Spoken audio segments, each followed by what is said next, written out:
Before you try another ritual, before you pray harder, before you blame people, fate, or bad luck, look at your front door, because every day you walk through the same threshold, and you don't realize it is silently shaping your money, your peace, and your protection.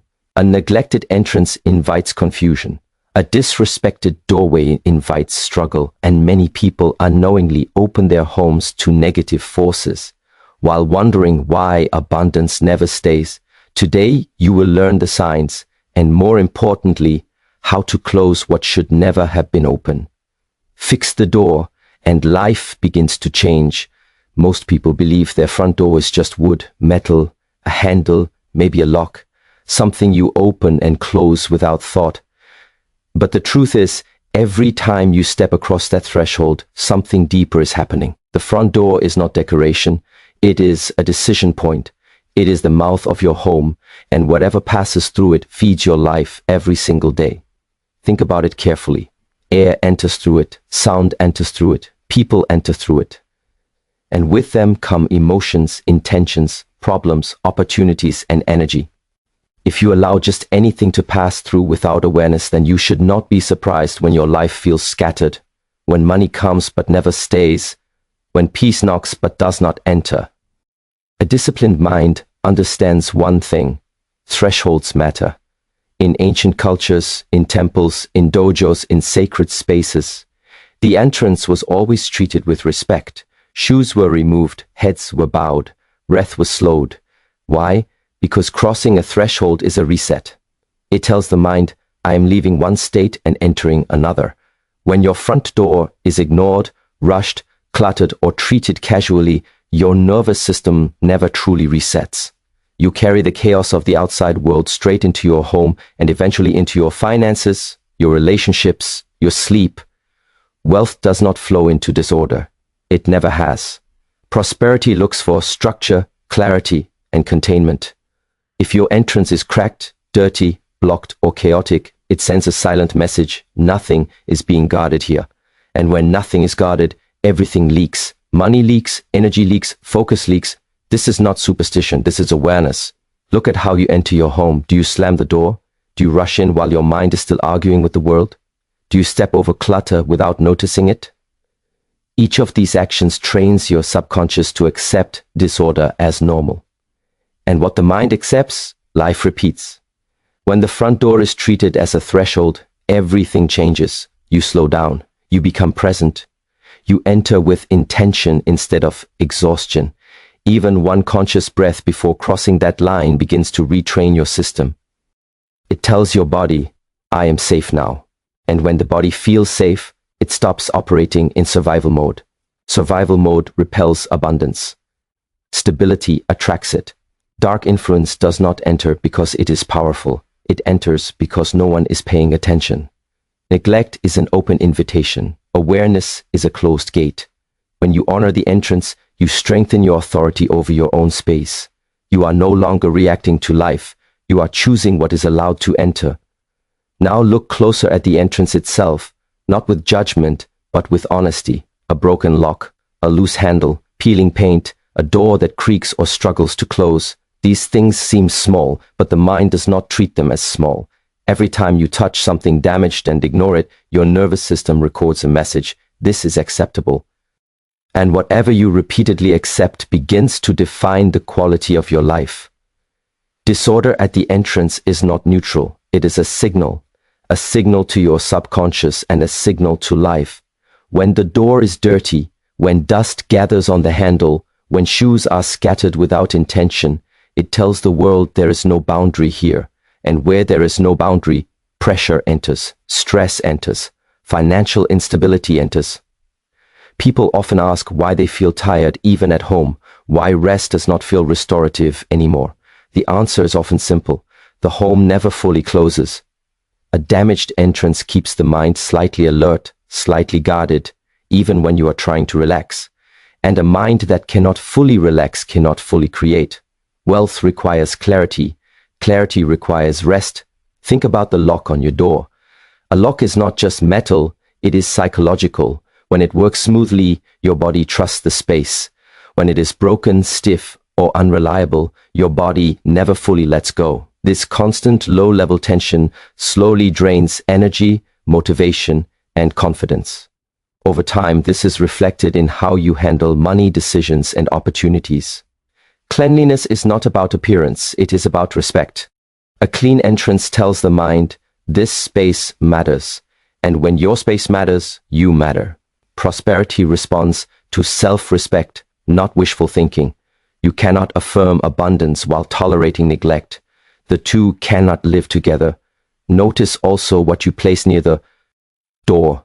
Old packages, unused items, broken furniture, things you plan to fix someday. These objects represent postponed decisions, and postponed decisions become stagnation. Money hates stagnation. Opportunities avoid it. When life sees you delaying simple actions, it delays rewards in return. Repairing what is broken is an act of authority. It tells your subconscious, I handle what enters my life. Even small repairs create momentum. You fix the handle, and suddenly you feel more capable.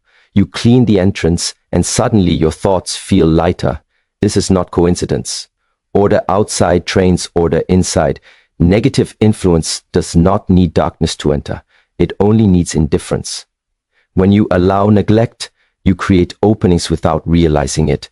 When you restore discipline at the entrance, those openings close naturally, without rituals, without fear.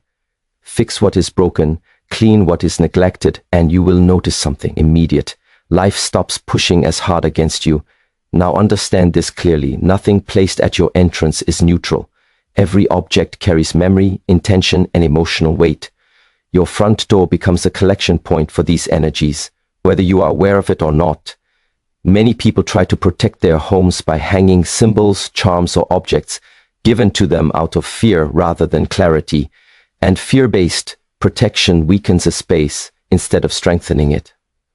Look at what hangs on or near your door. Old religious items you no longer feel connected to.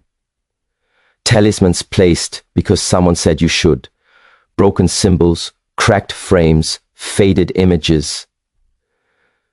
These objects may have once held meaning, but when they remain without presence, they become stagnant. Stagnation does not protect, it traps. And whatever is trapped begins to rot silently, first in energy, then in life circumstances. Dead or dying plants near the entrance are another sign. Plants represent growth and vitality. When they are left dry, broken, or neglected at the doorway, they communicate the opposite message. You are telling life without words that decay is acceptable here. Wealth and peace do not enter through decay. They avoid it. Even practical items carry weight. Old shoes that no longer fit, bags you never use, umbrellas that are broken but kept just in case. These are unresolved pasts standing guard at your future. Every time you pass them, your subconscious remembers what you have outgrown but refuse to release. This creates hesitation. Hesitation blocks flow. Many people believe that more objects mean more protection. The opposite is true. The strongest protection is presence. A clear entrance is far more powerful than one crowded with symbols. When the doorway is simple, clean, and intentional, your awareness becomes the guard. And awareness does not sleep. Ask yourself honestly, do the objects at your door come from trust or fear? Trust expands space. Fear compresses it. Fear tries to defend. Trust stands firmly. Life responds to trust. When you remove items that no longer serve you, something interesting happens. You feel lighter. Your breath deepens. Your mind quiets. This is because you are no longer asking your nervous system to process conflicting messages. You are no longer entering your home through the past. Clearing these objects is not about disrespect. It is about alignment. Gratitude, release, and intention restore power to the entrance. When you choose what stands at your threshold, you choose what meets you every day. Dark influence feeds on confusion and emotional residue. It has no strength against clarity. When your entrance reflects who you are now, not who you were afraid to be, those influences have nothing to attach to. Now pay attention to something most people overlook completely, the light at your entrance. Light is not only physical, it is awareness made visible. Where there is light, things are seen. Where things are seen, they can be managed. And where nothing is managed, chaos slowly takes control. A dark entrance creates a blind spot in your life. You may not notice it consciously, but your body notices immediately. When you approach a poorly lit doorway, your nervous system tightens just a little. Your breath becomes shallow, your attention narrows. That small tension, repeated every day, trains the mind to stay alert even when it should be at ease. And a mind that never fully relaxes cannot fully receive. Think about opportunities. They arrive quietly. I do not kick the door open. If your entrance is dark, physically cluttered, emotionally heavy, energetically dull, opportunities pass without recognizing you. Not because they are avoiding you, but because you are not visible to them. Light makes you visible. Many people live with a bulb that flickers, a light that is too dim, or no light at all near the door. They say they will fix it later. Later becomes months. Months become years. This delay becomes a pattern. And that same pattern appears in finances, in decisions, in personal growth. The mind learns to tolerate almost enough. Wealth requires decisiveness. Light trains decisiveness. Illumination at the entrance also serves another purpose. It defines boundaries. Darkness hides what should be seen.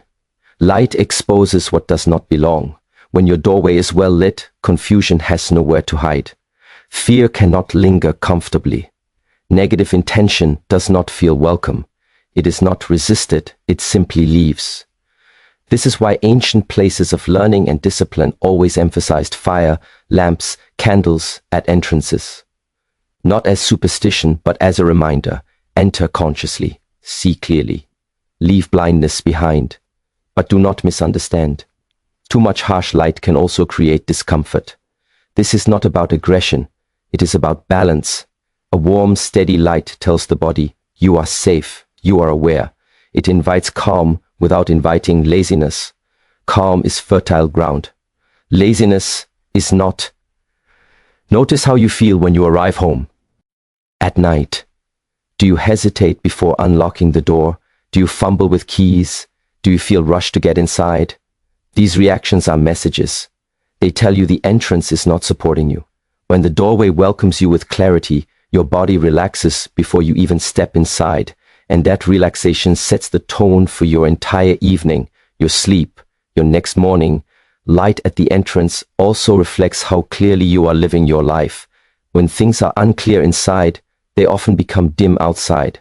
When you bring clarity back into your space, your thoughts begin to organize themselves without effort. Darkness invites guessing, light invites knowing, and life rewards those who know where they stand. Illuminate the entrance, and you will notice how fewer problems arrive unannounced.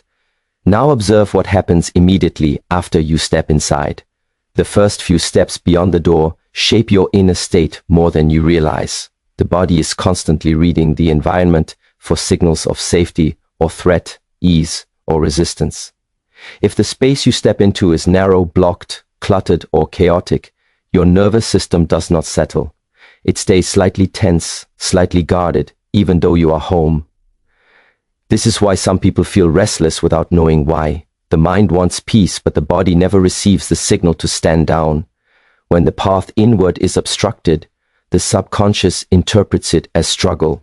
And when struggle becomes the first experience of home, it quietly programs your approach to life, money, and opportunity. Think about how you enter. Do you have to step around objects? Do you bump into furniture? Do shoes, bags, or boxes interrupt your movement? These small interruptions train the mind to expect resistance. Over time, this expectation shows up everywhere. Opportunities feel harder. Progress feels slow. Wealth feels like something you have to fight for. A clear inward path allows the body to exhale. The shoulders drop. The breath deepens. This physical response matters. A relaxed body is open. An open body attracts. A guarded body repels. Prosperity does not flow toward tension. It flows toward ease backed by structure. The direction of movement also matters. When the first steps feel intentional and spacious, the mind feels guided. When they feel random or cramped, the mind becomes reactive. Reactivity is expensive. It costs energy, clarity, and money. People in reactive states make poor financial decisions, not because they are incapable, but because their system is always slightly overloaded. The entrance path is also symbolic. It represents how you move from the outer world into your inner world. If that transition is harsh, your inner world never fully resets. You carry external pressures into private moments. Work stress enters your sleep. Other people's emotions enter your decisions. Boundaries weaken. You may notice that homes with a clear open entry feel calm immediately, even if they are simple. And homes with beautiful furniture but chaotic entrances feel uncomfortable without explanation. The body knows before the mind does. Creating space inside the door is not about emptiness, it is about flow. Space allows energy to slow down and settle. Without space, energy collides and scatters, and scattered energy produces scattered results. When you intentionally clear the first steps inside your home, something subtle but powerful happens. You begin to feel in control again. Not forceful control, but grounded authority. You enter your own life instead of crashing into it. Wealth is not attracted by effort alone. It is attracted by alignment. And alignment begins the moment you step inside. Clear the path inward, and life stops feeling like a constant obstacle course. Everything you have heard so far leads to this final understanding. How you treat your entrance is how you train your self-respect. And self-respect is not an emotion. It is a discipline. It is shown through action, repetition, and standards you refuse to lower. When you walk past a neglected doorway every day and tell yourself it doesn't matter, something inside you quietly agrees. You begin to tolerate small compromises, then larger ones. You accept late payments, weak boundaries, unfulfilled promises, both from others and from yourself. Life responds precisely to the level of respect you demonstrate, not the level you desire. The entrance is the one place you interact with daily without fail. That makes it powerful. When you keep it clean, ordered, and intentional, you reinforce authority over your space. Authority does not come from force or control. It comes from clarity. And clarity tells life, this person is grounded. This person is awake. Negative influence cannot enter where authority is present. It looks for hesitation, confusion, self-doubt. When you respect your entrance, you strengthen your internal posture. You walk differently. You decide faster. You tolerate less nonsense. This shift is subtle, but life notices immediately. Many people try to change their circumstances without changing their standards. They want more money, more peace, more opportunity, yet they live surrounded by signals of neglect. This creates inner conflict. The mind asks for growth, while the environment trains limitation. The entrance is where this conflict can finally be resolved. Respect is not about perfection, it is about consistency. A door that is cared for regularly, even simply, builds a rhythm of discipline. That rhythm spreads. You begin to clean other areas. You begin to address delayed decisions. You begin to follow through. And suddenly, life becomes more cooperative. You may think this is only about a door. But nothing in your life is isolated. The smallest repeated action trains the deepest patterns. When you honor the entrance, you honor yourself returning home. When you return home with respect, your nervous system stabilizes. When the nervous system stabilizes, fear loosens its grip. And where fear loosens, wealth finds space. Stability is attractive. Chaos repels. This is a law, not a belief. When your environment reflects order, your mind stops wasting energy defending itself. That energy becomes available for creation, focus, and opportunity. You do not need rituals to protect your home. You need presence. You do not need symbols to invite wealth. You need standards. The entrance becomes powerful the moment you decide it matters. And when the door you walk through every day reflects discipline, clarity, and respect, life begins to treat you the same way.